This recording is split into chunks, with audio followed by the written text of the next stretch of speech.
Okay, well, welcome everyone. I'm very excited to start this series. This is part of the History Department's Celebrating Our Stories series. We did one last month for LGBTQ plus History Month. We did one in September for Heritage, Hispanic Heritage Month, and now we have Native American Heritage Month. And so I'm very excited. I will be asking, one of the things that we want to know is, are you learning about marginalized voices? This is something that, we're hoping that people take away a little nugget. And if they have one to share, I want your expertise being shared too. So please stay around, or if you're online, please email me at either amyfrench@delta.edu or history@delta.edu. If you forget my name, just remember history, and it'll get to me. And ask for a little survey to fill out, and we'd love to hear whose voices do you want to hear, what stories might you want to hear, and if you have an area of expertise, what story would you like to share with us up here, because we have many more months to go. So we'd love to have a lot of people sharing their stories. I am very, very fortunate. I am a history professor here at Delta College, but I am very fortunate to also sit on the board of directors of the Castle Museum of the Saginaw County, the Historical Society of Saginaw County. And so I've known Sandy Schwann, our presenter, for many, many years now.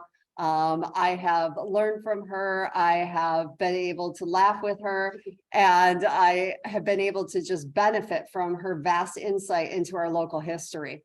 And so today she is going to share with us about a treaty that actually is part of the land we're on right here at Delta College, and more than likely you at home are on the land that was ceded from the local tribe in 1819. She's going to be telling us about that today. We're going to be remembering that 1819 treaty, and so without further ado, she is the chief curator at the Castle Museum, and here she is. Bonjour and miigwech. Welcome and thank you. I should say hello and thank you so much for inviting me. When Amy asked if I would be willing to do this, and if I knew anybody that would talk, and I said, well, I have a program on this, but I can also reach out to other people. One of the things that she said, I love the fact that the stories and the voices, because I always tell people when I'm talking to them about history is, if you take the HI off of history, what does it spell? It spells story. And that's what we're trying to do. And that's what we do at the museum.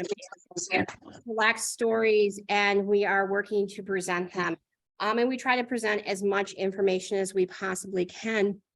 And as Amy said, this one, we want to recognize and acknowledge the fact that without this treaty, we would not be sitting here where we're at today. This would still be the traditional lands of the Anishinaabe.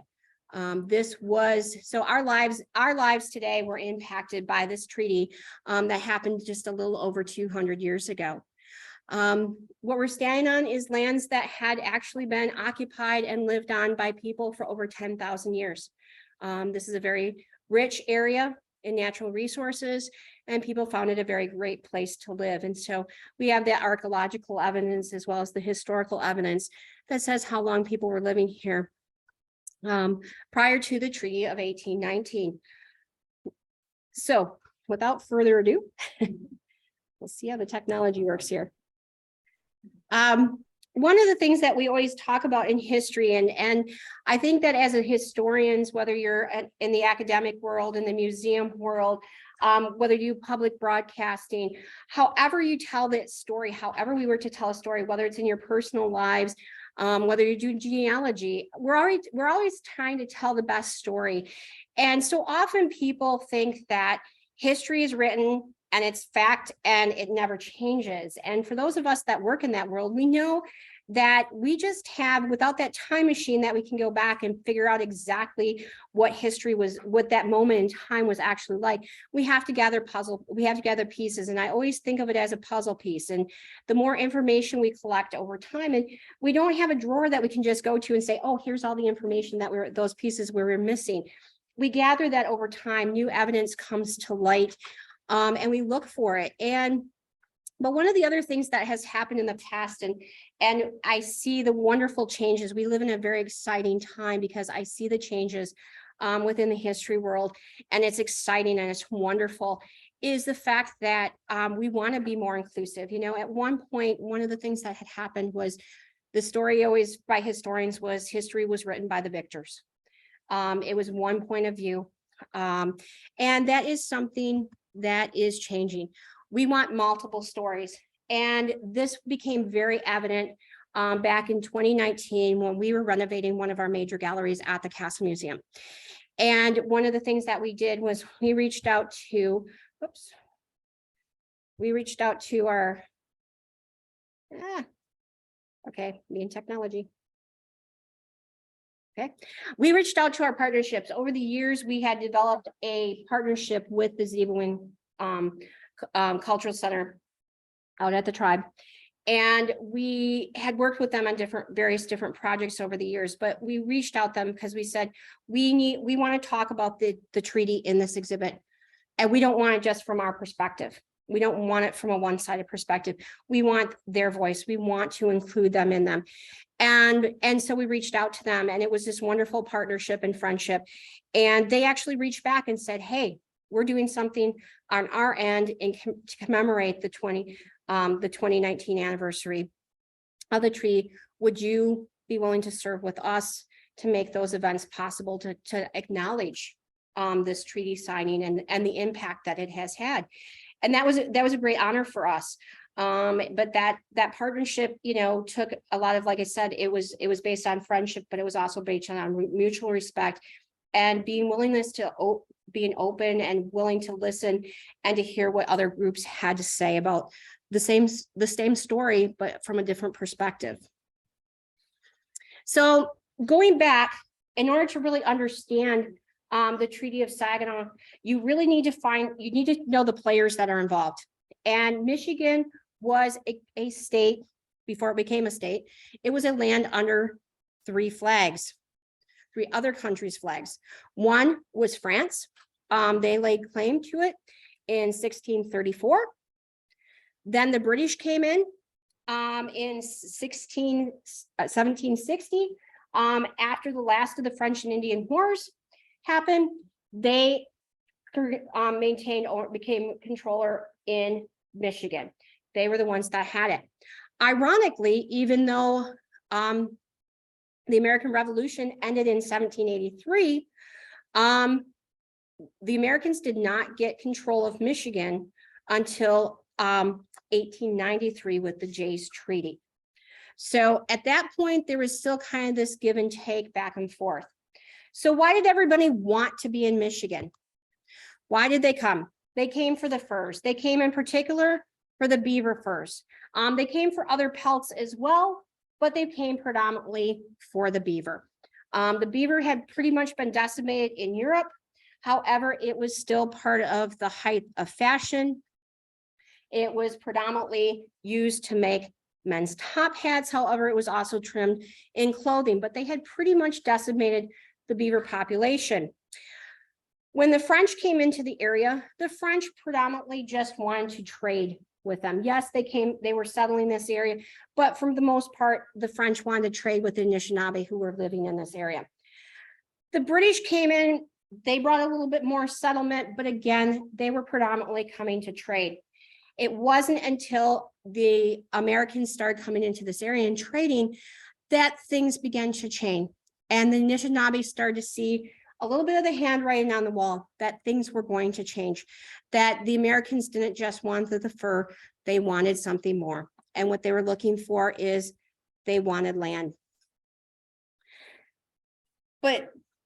And part of the reason why they were looking at this is, and if you look at the United States, going back to the fur trade era, the people that were living in here, the Great Lakes is situated in a wonderful position. It is actually a crossroads, and it was a crossroads for trade for many, many years. Because of the Great Lakes, because of the access to the Mississippi River and the various other major rivers in this area, there was a lot of trade going on. They were using the waterway systems, and it was actually, they were kind of like a crossroads between the western part of the country as well as the eastern coast. And you can see that going through. The Straits of Mackinac played a big part of that story. But getting closer to home, you can see the inset map that shows the waterways of the Saginaw Valley. The Saginaw Valley is very rich. That would become a big part of the story years later, and a part of the reason why the settlement was important.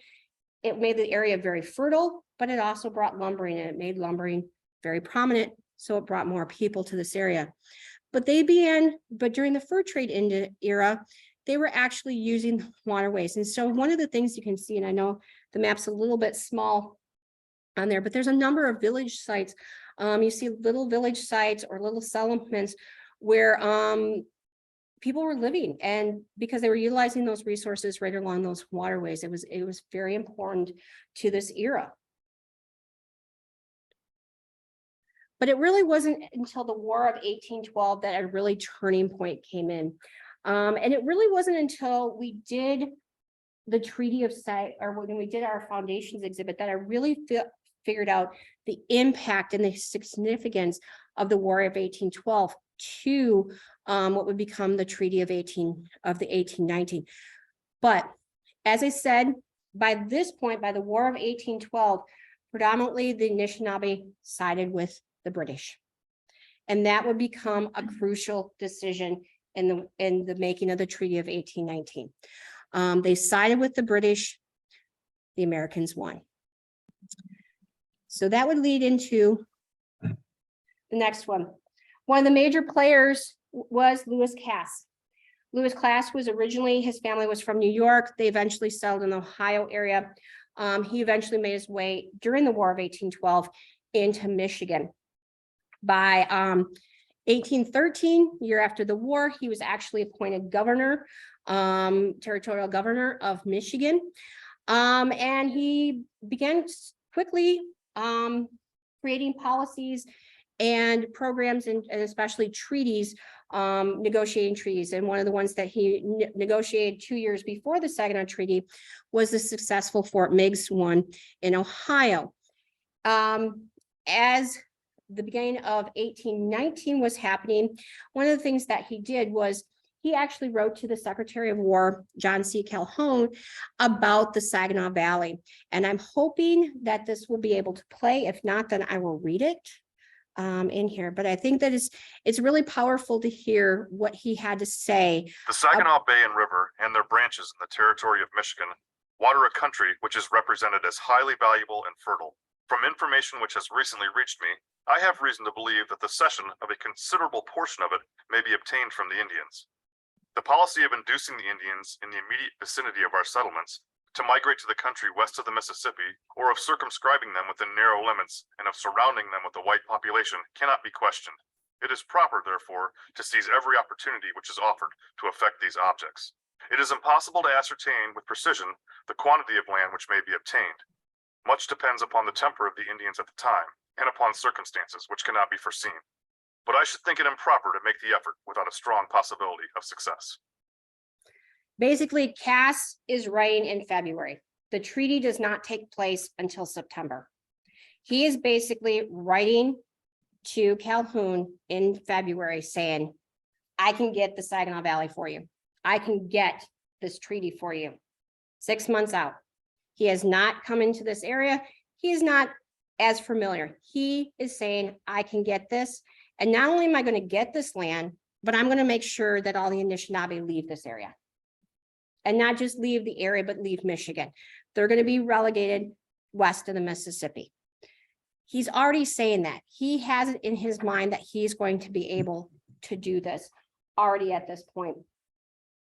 He acquires some funding because he knows that there's going to be a payment.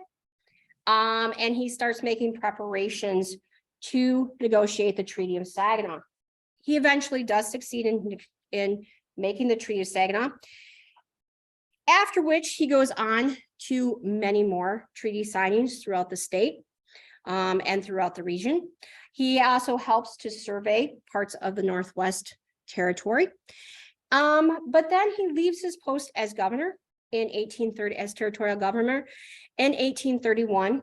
And he becomes the Secretary of War under President Andrew Jackson. And it's Cass's mission to fulfill the Indian relocation plan that Jackson has implemented. So that is part of Cass's legacy. As I said, we don't always, sometimes one of the things that we do in history is we need to show the whole picture, and it's not to malign him, but it's also just because he was a wonderful governor and he was very important in the development of our state. But there's these other parts of his story that we also need to tell and we need to share.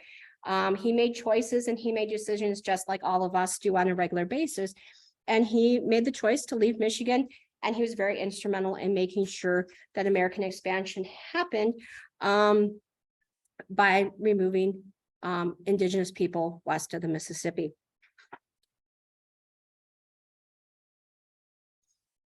So he was commissioned to negotiate the treaty, and he was commissioned to move them west of the Mississippi.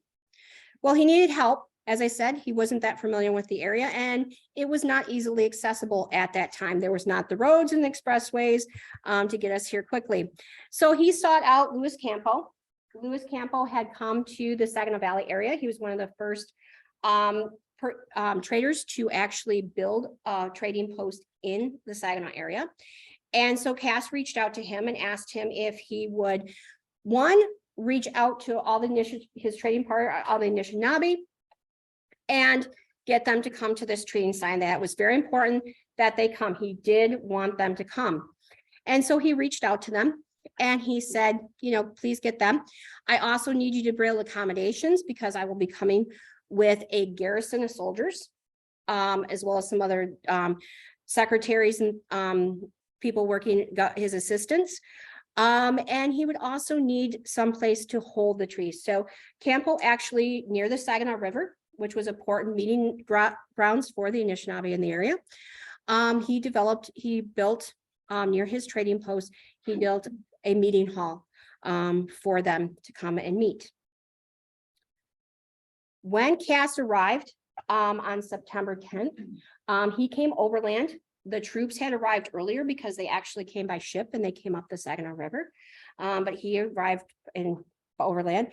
And he quickly discovered that there weren't not as many people as he had hoped to be at the treaty signing. And so he actually had them delay for a little while, and so that he could send out more runners. Runners were sent out to get more Anishinaabe to come to the treaty signing. The treaty negotiations quickly began around the 20th, 21st of September is when he started. And there was the Anishinaabe in this area designated 3 chiefs to speak. But of that, they had a primary speaker that spoke on behalf of the Anishinaabe, and that was Ogama Kikatu. And Ogama Kikatu was really kind of a little bit of an anomaly. One of the things, he was above average in stature for his people. He was also quite young. He was actually appointed a chief. He did not inherit it. His tribe had such great deal of respect for him. He was such an eloquent speaker that that was part of the reason why he was asked to speak on the rest of the tribes, but that was also the reason why he was actually made a chief, because he was considered understanding, he sought for justice, and he could see a bigger picture. So he was at the age of 25, he was the main speaker at the treaty. One of the things that he appeared with is a peace medal. You saw that at the beginning, that had been given to him by President Thomas Jefferson. And again, I think it's the best to hear it in his words, if this will actually go through. You do not know our wishes. Our people wonder what has brought you so far from your homes.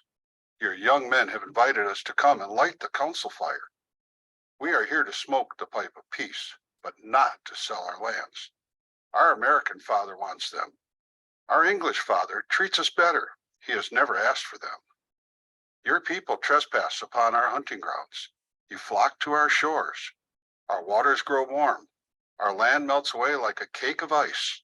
Our possessions grow smaller and smaller. The warm wave of the white man rolls in upon us and melts us away. Our women reproach us. Our children want homes. Shall we sell from under them the spot where they spread their blankets? We have not called you here. We smoke with you the pipe of peace. And that's basically the way that the first day of the treaty negotiations ended. Basically, Ogamakikatu is saying, we're going to talk, but we're not going to give up our lands. We don't want to give up our lands. You guys keep coming in, that's fine. We will share things, but we're not giving up our lands. And Cass was not happy with that. Rightly so. He pretty much had told his boss Calhoun that it was a done deal. And now all of a sudden we're at the stalemate. And so a few days and they were still trying, they were kind of at an impasse. And one of the things that Cass did was Cass actually reached out, some of the interpreters that he had there included the Riley family from the Detroit area. They were traders and they spoke the Anishinaabe language. And he had brought them with him, as well as Jacob Smith. And some of you may recognize Jacob Smith. He is known as one of the founders of Flint. But he had, even though he had a trading post established in the Flint area, he was well known in the Saginaw area. He would come up into this area. He was a rival of Campo's, but between Campo, Jacob Smith, and the Riley family, those were the prominent translators and negotiators. They were working with the members of the tribe, acting on behalf of Cass, saying, hey, you know what, we need to come back to the table. We want you to look at what we have as far as this treaty is concerned. You need to consider this.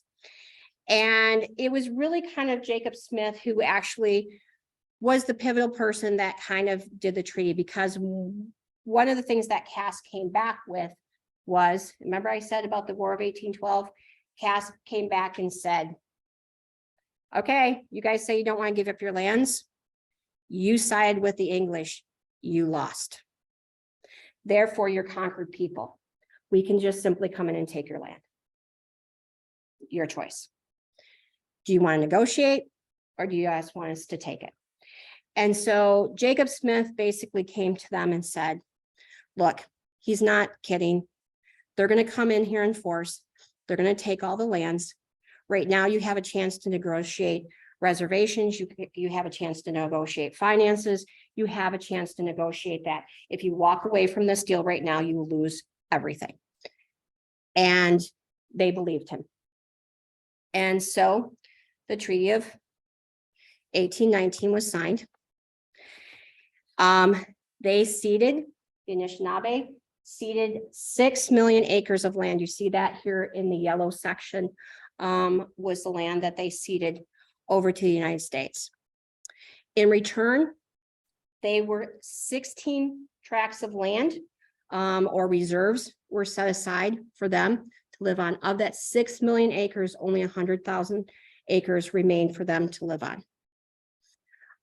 They ranged in size from 640 acres to the largest being 40,000 acres. But most of them are fairly small. Most of them did not extend past 50 miles of this treaty area. And if you look at where this treaty area is, the southern point out there in Lake Huron is at the northern end of where the 1807 treaty was finished. That is known as White Rock. It is a sacred spot out in Lake Huron. And you can actually still go there today. There is a plaque out there that commemorates that. That was the southern border of that. And then way up in Alpena is the second one. But basically most of the negotiations and most of these reserves were in 50 miles of what we now know as Saginaw today. They did not extend past those. And most of them did not go down as far as Lansing.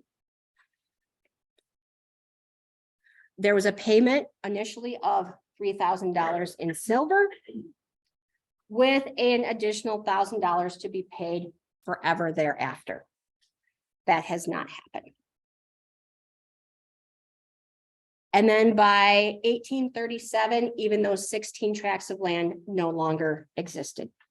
The Treaty of Detroit in 1837 was signed, and that gave way to all the rest of the tracts of land. Basically, going back to that map, just seen in a little bit different prime, by 1842, the remainder of these different treaties were signed, and basically by 1842. So within 6 years of us becoming a state, 5 years of us becoming a state, all of Michigan was under American control and under Michigan control. The indigenous people had ceded their lands. Some of them had been relocated past the Mississippi River.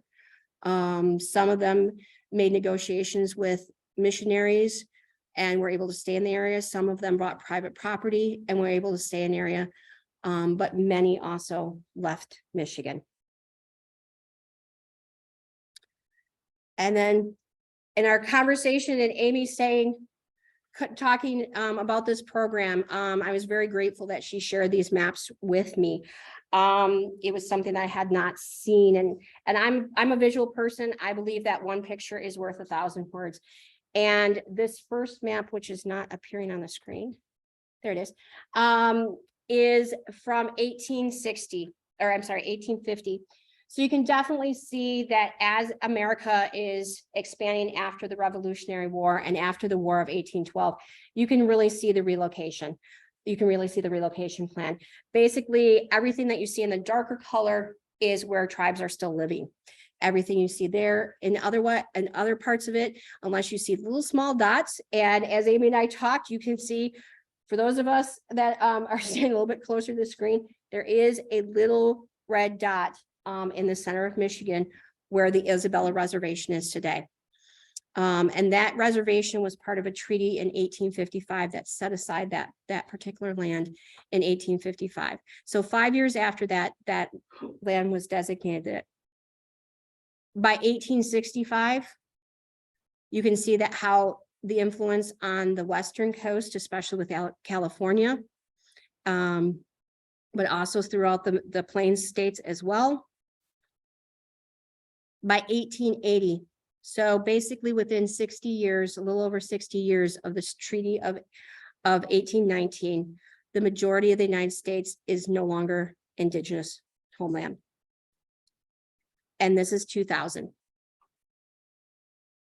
So I have not seen an updated one yet, but I think that that's pretty accurate is probably what it is. However, tribes are making progress, and they are starting to buy back some of their traditional lands.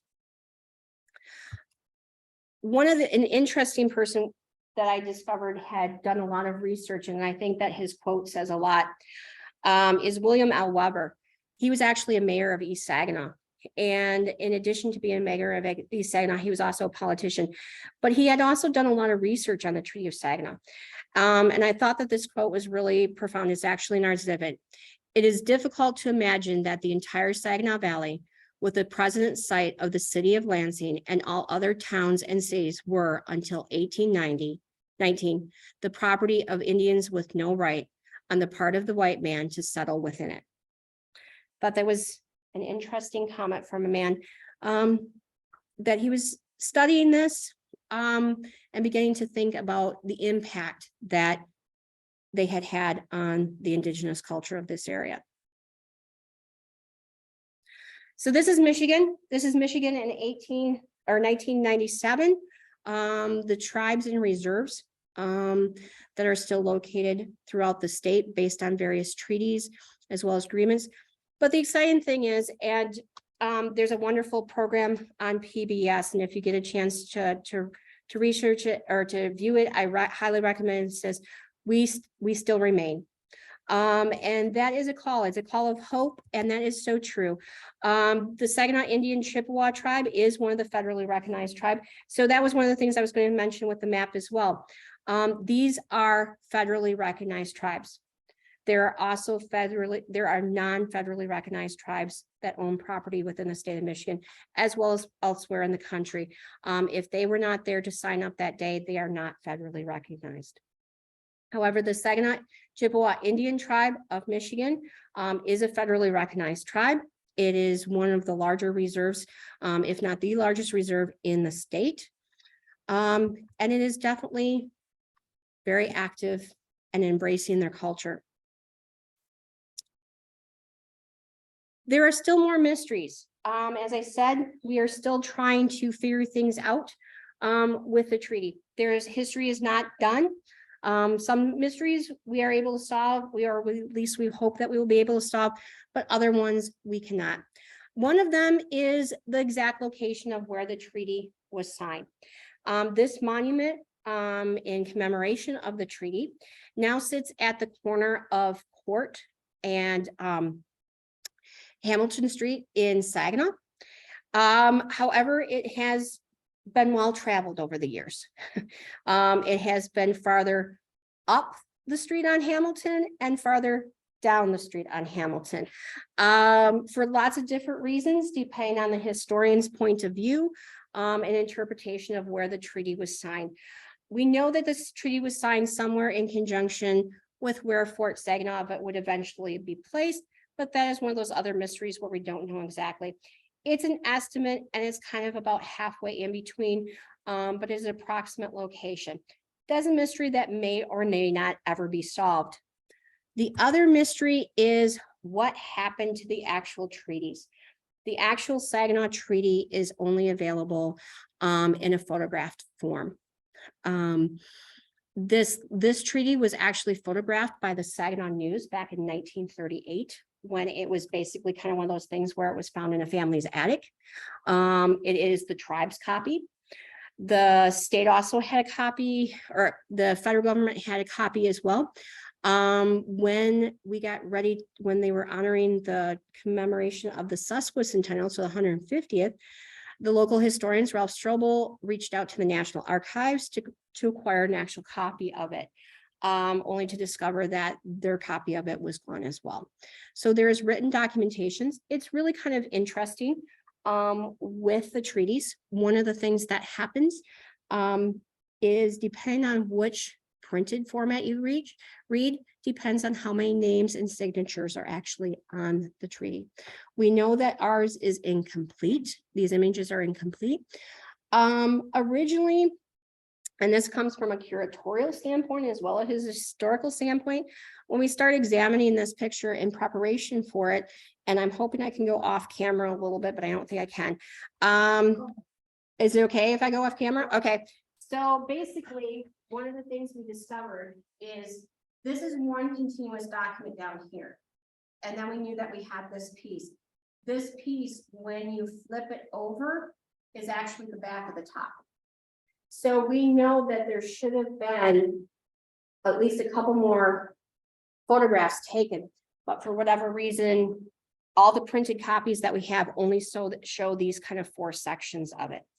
Don't know where the rest of it, why they didn't photograph the rest of it, because it's not, I always thought, oh, well, it was just cut off here at the bottom. And then we started looking at it to kind of line it up. And we discovered, oh, hey, that's actually the back, everything kind of lines up right there. So why did they not photograph it, or what happened with the negatives? Believe it or not, the tribe did not even have a copy of this. They do not know what happened with this particular piece, but it's one of those ones that we're kind of hoping that someday us and the tribe kind of hope that someday someone will be going to a garage sale or a book sale or going through their attic and discover, oh, hey, what's this? And realize it's the treaty of 1819 and get it to a proper archives. So in conclusion, again, Big Witch for letting me come here today and share this. I hope I did it in a respectful way to the story and to the voices.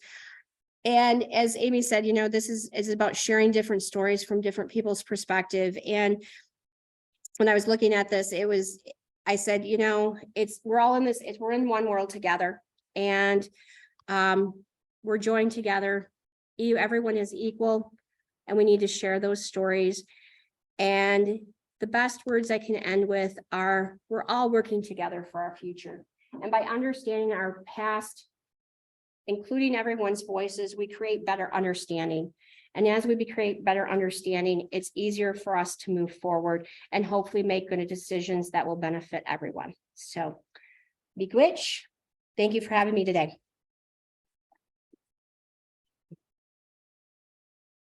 Thank you, Sandy.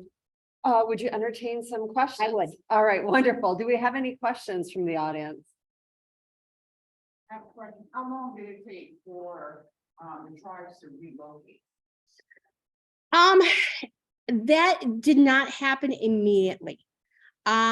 Different tribes I do not know as much about the relocation because they were done at different times throughout the state. And I also know that there is one of the tribes down in Southwest Michigan is trying to obtain its legal status again. Because they were actually on their way south and they escaped and came back and hid and actually developed a viable community back in Michigan for a long time. I don't have a really good answer for that, but it was basically in conjunction with like the Trail of Tears. Because that ties in with my second question, Mhm. which is was there any resistance? Was there any? Yes. That stayed behind the fight? Yes, yeah, they didn't necessarily fight as much. It was more of we want to stay in Michigan. So it was more about, I don't want to say hiding, but kind of going undetected under the radar. It was like if they could come back, and like I said, there's a tribe in Southwest Michigan that's one of the things that they're looking for. They have a very viable community there, but they are not federally recognized at this point. Anybody else? And I'm also looking at the screen too. So anybody in virtual land, feel free to either put something in the chat or raise your hand or just unmute yourself. Whatever you feel most comfortable with. I think it's interesting to point out, just with a little bit of the research I've done on this was, they say the indigenous people signed the treaty. Mhm. Indians of that age didn't sign, they never, most of them never even took a pen. Mhm. So I think it's a interesting fact to know that they didn't sign anything, they Yeah. maybe made a lodge but they didn't understand they weren't represented with any legal No. authority. It's my understanding that their belief was that they were saying that there was going to be peace between the whites and the Indians, and they really didn't have the full knowledge that they were ceding their territorial lands, their burial grounds, and their sacred. Yeah, and that was basically, across the board, that's across the United States, that was very much it. One of the indigenous philosophies is take only what you need. And that is still a mindset, and it is one of the things is, so it was like, and they would share, it was nothing for them. You share with the community. A tribe survives because everyone works together. And so that was their mindset. So this individual property owners and individual success and things like that, it isn't so much part of their culture. And at that time, and especially at that time. And so, this need for land and to accumulate wealth and things like that, that was not a concept. So yeah, a lot of those concepts, and that's even on the treaty, even on that photograph, one of the things that you will see is just X's where they just signed stuff and then somebody wrote the names. And so that's one of the things too, that the tribe has gone through and put, like, when they could spell out the right names of the people, when they could figure out who had actually been there. One of the things that you see is those kinds of things happening. So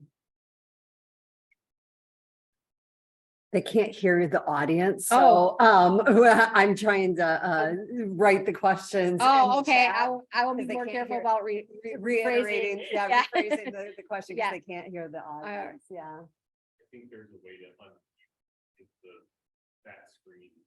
Oh, Right now. and do you know how to do that, John? Okay, well, I think I do. you do. All right. All right. We had really bad feedback before. Yeah, I was gonna That's why say it was we like stopped. echoing. It was echoing horribly. That's why we, I don't know. Yeah. Are there any more questions or questions online? Yeah, that's why. One of the things when you were talking about William Weber is I was thinking, maybe we might find it in his, I'm best friends with, his great nephew, so maybe, You never know. maybe we might find it. Stranger things have happened. Yeah. And that's one of the interesting things about my job and for all of you that are historians or history buffs, is it's always incredible to hear, when you go out and we speak at these kinds of things, or we do a presentation, or we meet somebody out at an event. And you just start these general conversations, and all of a sudden somebody goes, well, wait a minute, I've got this in my closet. And suddenly it's these wonderful little things of history that, again, are those little puzzle pieces that really help to fill in some of that picture of the past of what it was like, what it was like to be at the treaty. And to know, when they were standing toe to toe, I said I would have loved to have heard that first conversation between Cass and Ogamakikatu, to see what it was really like. Yeah. And to realize, when John Jacob went back to them and said, look, they're going to just come in and take everything, negotiate now. So it's interesting. Yes. So you mentioned federally recognized tribes. Yes. And those that were not. Yes. There's those who were not, didn't show up for something. Yep. The question is about federally recognized tribes and whether, what about the non-federally recognized tribes? Yep. So basically, in the 1920s, the US government came and they said, you need to appear here on such and such a date. And it was all across the United States. And if you didn't show up on that day for whatever reason, if a tribe did not come to that meeting, then you sign that they were there and agreed to the terms that was set forth at that point, then they are not recognized. They are not federally recognized. And there is a lot of tribes and smaller bands that did not go. And so today are not federally recognized. And so that is an important distinction. That's also part of, I've had people say, when just in a basic term with how come the Saginaw Chippewa Indian tribe has Indian in their name when we're talking about indigenous people, or we're talking about Native Americans and the different terminologies that had happened over the years. And one of the things is that the reason why a lot of tribes haven't changed those designations is because that is the federally recognized name. And that ensures their rights and guarantees their rights. And I will tell you that the tribes continually, especially the Saginaw Chippewa tribe, do not take that lightly. They are constantly on guard, and they are constantly making sure that their rights are preserved all the time, because they said, if we do not maintain that, and we do not make work to constantly maintain that, we will lose more. And we do not want to lose anything. And so they are actively doing that all the time to maintain that status and their treaty status within the tribe. You have a question from the virtual audience. You Sure. had mentioned earlier that part of the treaty was to pay the tribe $1,000 annually forever, and you said that has not happened. Has there been any move on anyone's part to rectify that today? That would be a good question for the tribe. To my knowledge, I do not know. That would be, and I apologize, I don't have the answer for that one. I do not know whether or not the tribe has actively sought that or not.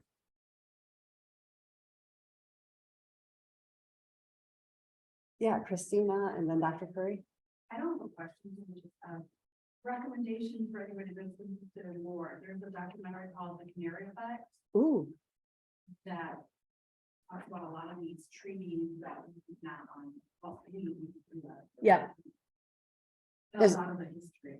oh, I will have to check that out. There's a recommendation for those of you in the virtual audience of the documentary, The Canary Effect, where they talk about many of the treaties. And Dr. Curry?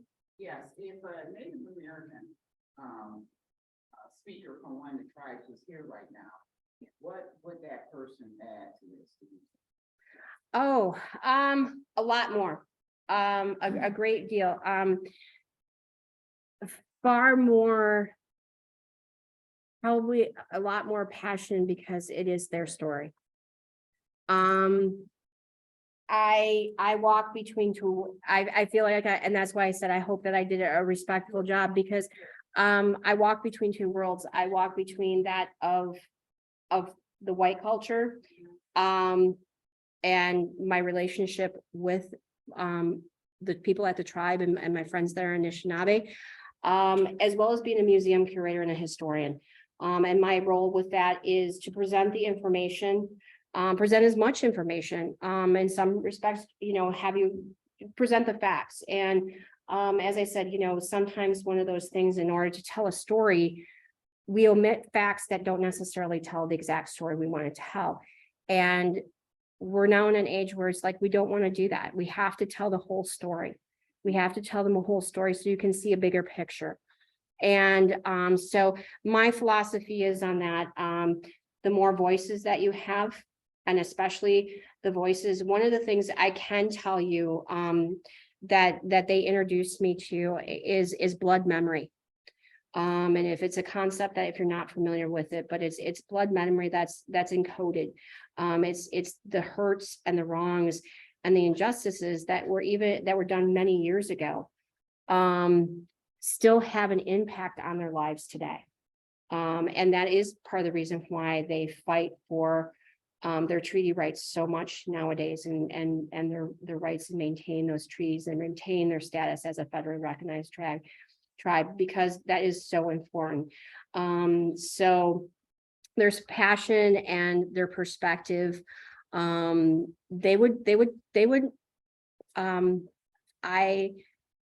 People, cultural figures like Cass, more than likely they would have a very harder look of him. Again, I'm trying to present more of the facts, and that they would as well, but they would also, like I said, a passionate one because it comes from their history. So yes. You're welcome. I've been to the Eagle, but I can't remember how they, or if they present the treaty. Part of their, is it part of the display there, or is it part, is it mentioned? Yes, it is. And in fact, the quote, the letter is a much longer letter. That is, they actually within there, they use a lot more documentation. The letter is actually, they actually have it on the wall. So the quote that that was read, that Cass wrote to Calhoun, is a document that's reprinted at the Zeebowing Center, and is part of their story. And shocking about, and when I read that, I said, we have to include that in there, because I'm like, this is profound. They put that in there for a reason, because it shows that Cass really felt 6 months before he had even started to set up this treaty negotiation, he saw it as a done deal. And so, yeah, so that they do talk about the treaty document. Well, let's give Sandy one more round of applause. Thank you all for coming. I think both Sandy and I would recommend that you come to the Castle Yes. Museum of Saginaw County History, where all Delta students can come for free. It doesn't matter what county they're from. All college students are welcome there for free.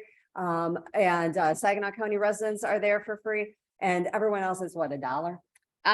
It's $3. $3. Unless you come as a family, and it's It's $5. five for a family. So very reasonable prices, but you can see the exhibit, and please follow on Facebook. We have our Celebrating Our Stories, and every day for all the Heritage Months, I post something every day. So I've been posting blogs about the Treaty of 1819. I've been posting some other things, and I will continue until November 30th.